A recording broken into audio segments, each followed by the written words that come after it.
Army chief general Asim Munir نے علماء مشائخ سے خطاب کرتے ہوئے کہا ہے کہ کسی مذہبی، صوبائی، قبائلی، لسانی، نسلی، فرقہ وارانہ یا کسی اور امتیاز کے بغیر پاکستان سب پاکستانیوں کا ہے۔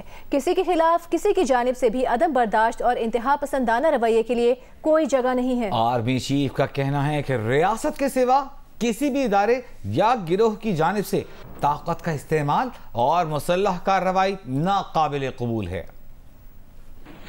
آئی ایس پی آر کے مطابق جی ایچ کیو راولپنڈی میں army chief general Syed Asim Munir سے تمام مکاتب فکر کے علماء اکرام نے ملاقات کی۔ علماء اکرام اور مشائخ نے متفقہ طور پر انتہا پسندی، دہشت گردی اور فرقہ واریت کی مذمت کی۔ علماء اکرام نے کہا کہ اسلام امن اور ہم آہنگی کا مذہب ہے۔ بعض عناصر کی جانب سے مذہب کی مرض شدہ تشریحات صرف ان کے ذاتی مفادات کے لیے ہیں، جس کا اسلامی تعلیمات سے کوئی تعلق نہیں۔ آرمی چیف نے کہا کہ کسی مذہبی، صوبائی، قبائلی، لسانی، نسلی، فرقہ وارانہ یا کسی اور امتیاز کے بغیر پاکستان سب پاکستانیوں کا ہے۔ کسی کے خلاف کسی کی جانب سے بھی عدم برداشت اور انتہا پسندانہ رویے کی کوئی جگہ نہیں۔ خاص طور پر اقلیتوں اور کمزور طبقوں کے خلاف عدم برداشت اور انتہا پسندانہ رویہ ناقابل قبول ہے۔ ریاست کے علاوہ کسی بھی ادارے یا گروہ کی طرف سے طاقت کا استعمال اور مسلح کارروائی ناقابل قبول ہے۔ آرمی چیف نے انتہا پسندوں اور دہشت گردوں کے ذریعے پھیلائے جانے والے گمراہ کن پروپیگنڈے کے خاتمے کے لیے علماء کی فتویٰ پیغام پاکستان کو سراہا۔ علماء مشائخ نے ملک میں رواداری، امن و استحکام لانے کے لیے ریاستی اور سیکورٹی فورسز کی کاوشوں کی بھرپور حمایت جاری رکھنے کے عزم کا اظہار کیا۔ فورم نے افغان سرزمین سے ہونے والی دہشت گردی کے خلاف پاکستان کے موقف اور تحفظات کی مکمل حمایت کی اور تحفظات دور کرنے کے لیے افغانستان پر سنجیدہ اقدامات کرنے پر زور دیا۔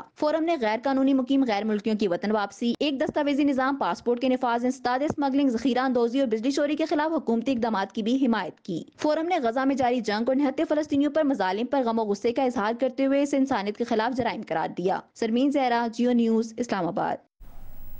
Chairman Peoples Party Bilawal Bhutto Zardari نے کہا ہے کہ اگر ایک بار پھر کسی کو مسلط کیا جاتا ہے، اگر الیکشن نہیں سلیکشن ہوتا ہے تو اس کا نقصان عوام اٹھائیں گے۔ عوام نے پہلے بھی سلیکٹڈ راج بھگتا ہے، آگے سلیکٹڈ راج برداشت نہیں کریں گے۔ مردان میں کارکنوں سے خطاب کرتے ہوئے چیئرمین پیپلز پارٹی نے کہا وہ جانتے ہیں کہ پرانی سیاست کرنے والے لوگ آج بھی الیکٹیبلز کی تلاش میں ہیں۔ جے یو ایف اے کے سربراہ مولانا فضل الرحمان نے کہا ہے کہ آج ملک کو معاشی بحران کا شکار بنایا جا رہا ہے۔ ہماری فوج اور بیوروکریسی کو بلیک میل کیا جا رہا ہے۔ صرف چیئرمین پی ٹی آئی مجرم نہیں، جن جرنیلوں نے انہیں مسلط کیا وہ بھی ذمہ دار ہیں۔ پشاور میں خطاب کرتے ہوئے مولانا فضل الرحمان نے کہا کہ پاکستان اور افغانستان کا مفاد بہتر تعلقات میں ہے۔ کون سی سازشی قوتیں ہیں جو آج پاکستان اور افغانستان کے درمیان بد اعتمادی پیدا کر رہی ہیں؟ پاکستان کو معاشی بحران کا شکار بنایا جا رہا ہے۔ ہماری اسٹیبلشمنٹ بھی اگر چاہتی ہے کہ ملک کو طاقتور اور توانا بنائے، ان کو بھی بلیک میل کیا جا رہا ہے۔ جن جرنیلوں نے اس قسم کے لوگوں کو پروجیکٹ کیا، اس قسم کے ایجنڈے کو ملک پر مسلط کیا، صرف عمران خان مجرم نہیں، وہ جرنیل بھی مجرم ہیں جنہوں نے اس کو پروجیکٹ کر کے پاکستان پر مسلط کیا تھا۔ اسرائیل کو تسلیم کرانا، اس کے لیے عمران خان، جنرل باجوہ، جنرل فیض حمید، یہ تینوں امریکہ کے صدر ٹرمپ کے دفتر میں نہیں گئے تھے۔ کشمیر کو بیچنے کا ایجنڈا لے کر نہیں گئے تھے۔ قادیانیوں کو دوبارہ مسلمان قرار دینا پاکستان کے اندر، کیا اس مقصد کے لیے نہیں گئے تھے؟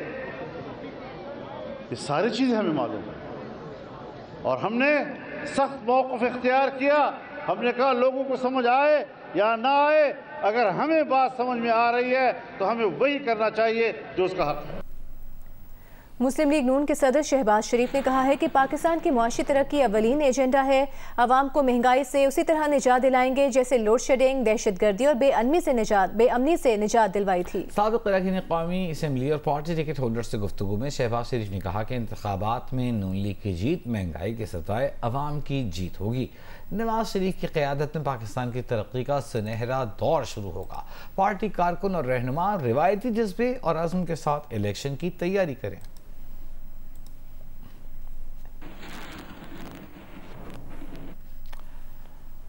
P T I core committee کا کہنا ہے کہ چیئرمین پی ٹی آئی کو متنازع عدالتی کارروائی کے ذریعے انصاف سے محروم کرنے کی مذمت کرتے ہیں۔ چیئرمین پی ٹی آئی کے لیے محفوظ فیصلوں کے ذریعے انصاف کے دروازے بند کیے جا رہے ہیں۔ پی ٹی آئی کی جانب سے جاری اعلامیے میں کہا گیا ہے کہ جھوٹی پروپیگنڈا مہم چیئرمین پی ٹی آئی کو سیاست سے دستبردار کرنے کی مایوس کن کوشش ہے۔ الیکشن کمیشن کی بلے کے نشان سے محروم کرنے کی کوشش شرمگیز منصوبہ ہے۔ سزا یافتہ شخص کے اقتدار تک رسائی کی راہ ہموار کرنے کی ریاستی کوششیں تباہ کن ہیں۔ کور کمیٹی نے فیصلہ کیا ہے کہ عوام کو مایوس اور ٹرن آؤٹ میں کمی کی ریاستی کوششوں کی بھرپور مزاحمت کی جائے گی۔ ایف بی آر نے اگلے سال جون تک 15 سے 20 لاکھ نئے ٹیکس دہندگان کو ٹیکس نیٹ میں لانے کا فیصلہ کیا ہے۔ اس مقصد کے لیے ایف بی آر نے پورے ملک میں 145 ڈسٹرکٹ ٹیکس آفیسز قائم کر دیے ہیں۔ ایف بی آر کی اعلامیے کے مطابق نان فائلرز کے خلاف کارروائی عمل میں لائی جائے گی۔ نوٹس ملنے پر ٹیکس ریٹرن فائل نہ کرنے والوں کے بجلی اور گیس کے کنیکشن کاٹ دیے جائیں گے۔ نوٹس ملنے پر ٹیکس ریٹرن فائل نہ کرنے والوں کی موبائل سمز بھی بلاک کر دی جائیں گی۔ مختلف ادارے اور محکمے خودکار ٹرانسمیشن سسٹم کے ذریعے ڈیٹا فراہم کرنے کے پابند ہوں گے۔ ایف بی آر کا کہنا ہے کہ چیئرمین نادرا نے ایف بی آر کو ڈیٹا انٹیگریشن کے ذریعے مدد فراہم کرنے کی یقین دہانی کرائی ہے۔ ممکنہ ٹیکس دہندگان کے بارے میں تھرڈ پارٹی ڈیٹا حاصل اور استعمال کیا جائے گا۔ اس اعلامیے کے مطابق نئے دفاتر جون 2024 تک 15 سے 20 لاکھ نئے ٹیکس دہندگان کو ٹیکس نیٹ میں لائیں گے۔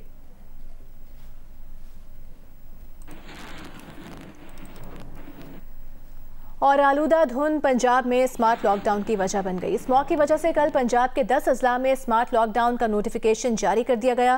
جن اضلاع میں سمارٹ لاک ڈاؤن لگے گا ان میں لاہور، ننکانہ، شیخوپورہ، قصور، گجرانوالہ، گجرات، سیالکوٹ، نارووال، حافظ آباد اور منڈی بہاؤالدین شامل ہیں۔ تمام سرکاری اور نجی سکولز، کالجز، یونیورسٹیز بند رہیں گی، تاہم آن لائن کلاسز کا انعقاد کیا جا سکتا ہے۔ بازار، دکانیں، جم، سنیما گھر، دفاتر سپہر 3 بجے کے بعد کھولے جا سکیں گے۔ سابق وزیر خارجہ اور سابق اسپیکر قومی اسمبلی گوہر ایوب انتقال کر گئے۔ گوہر ایوب کچھ عرصے سے علیل اور اسلام آباد کے نجی اسپتال میں زیر علاج تھے۔ گوہر ایوب سابق فیلڈ مارشل صدر ایوب خان کے صاحبزادے تھے۔ گوہر ایوب کے بیٹے عمر ایوب اس وقت پی ٹی آئی کے سیکرٹری جنرل ہیں۔ گوہر ایوب کی نماز جنازہ کل دوپہر ہری پور میں ان کے آبائی گاؤں میں ادا کی جائے گی۔